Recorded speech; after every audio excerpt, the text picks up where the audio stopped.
आमा आमा त केवल शब्द होइन, जीवनको सबैभन्दा मिठो अनुभूति हो। उनको माया नाप्न सकिँदैन, उनको त्याग बुझ्न सकिँदैन।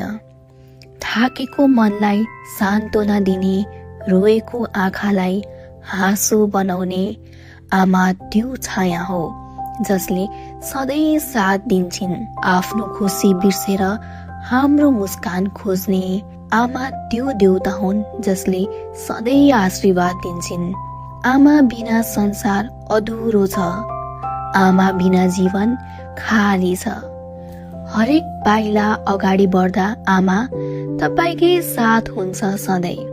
माता तीर्थ औँसीको सम्पूर्ण आमाहरूलाई शुभकामना।